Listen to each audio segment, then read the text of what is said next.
Already మాట్లాడినటువంటి పరిస్థితి, సముదాయించినటువంటి పరిస్థితి, ఎవరికి ఏ పొజిషన్ ఇస్తాను అన్నదాన్ని ఆయన ఖచ్చితంగా ఒక హామీ ఇచ్చి ఉంటారు. ఆ హామీ కట్టుబడి ఇవాళైతే ఆ గందరగోళ పరిస్థితి అన్నది ఎక్కడ కూడా తెలుగుదేశం పార్టీలో కనిపించినటువంటి పరిస్థితి. ఎక్కడైనా ఒకటి రెండు దిక్కులను ఉండడం అన్నది సర్వసాధారణం. అంటే ఒకటి నేను ఎందుకు ఈ పాయింట్ పదే పదే స్ట్రెస్ చేస్తానంటే, సామాన్యంగా ఇప్పుడు గతంలో పవన్ కళ్యాణ్ గారు ఏదైనా ప్రశ్నించారనుకోండి, లేదా ఇప్పుడు వెంటనే పేర్ని నాని గారు ప్రెస్ మీట్ పెట్టి తిట్టించారు. ఇప్పుడు మళ్ళీ కూటమిలో మీరు అన్ని జాగ్రత్తగా సింక్ చేసుకుని అసంతృప్తులను చక్కగా బ్యాలెన్స్ చేసుకుని వచ్చాక ఏం చేస్తామని చెప్తున్నా, ఇప్పుడు మళ్ళీ రేపు వాళ్ళని ప్రయోగించి కొంత వాతావరణాన్ని డిస్టర్బ్ చేసి ఇష్యూని డైవర్ట్ చేసే ఒక గేమ్ ఉంటుంది అధికార పార్టీ నుంచి. ఇవన్నీ ఏం చేస్తారు మరి? సాధారణంగా చంద్రక్ గారు, నాకున్నటువంటి రాజకీయ అనుభవంలో గత ఎన్నికల ముందు ఎన్నికల్లో జరిగినటువంటి పరిస్థితులు చూస్తున్నట్టయితే రాష్ట్రంలో ఒక పాజిటివ్ వేవ్ నడుస్తుంది ఇవాళ. మాకు ఈ పాజిటివ్ వేవ్ నడిచేటప్పుడు ఇటువంటి అన్ని కూడా ఉండవు.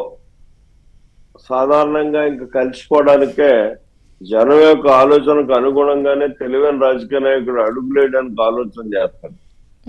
కాబట్టి వాళ్ళు ఎన్ని ఎత్తులు కుయ్యెత్తులు వేసినా సరే గాని ఈ కార్యక్రమం ఉండదు. మీకు ఉదాహరణకు ఒకటే చెప్తున్నాను నేను.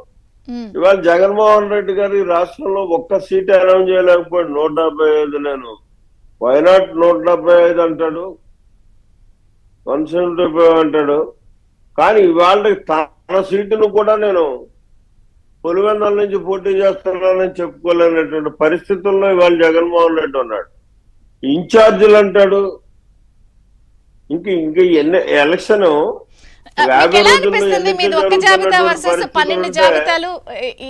దేశంలో ఏదైనా ఒక అధికార పార్టీ ఇన్ని జాబితాలతో రెండోసారి అనుకున్నప్పుడు ఆయన అంటారు కదా, నేను చేశానంటే వేయండి, నేను మీ బిడ్డని అన్నప్పుడు ఆయన ఒప్పుకుంటున్నట్టేగా. మార్చారంటే 80-90 మంది బాలేదని ఓపెన్ గా.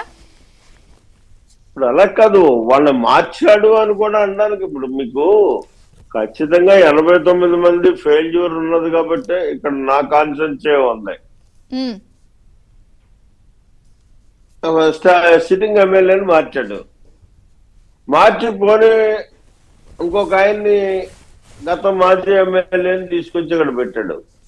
పెట్టినోడు ఏమన్నా ఇతను అభ్యర్థి అని మాత్రం చెప్పలేకపోయాడు.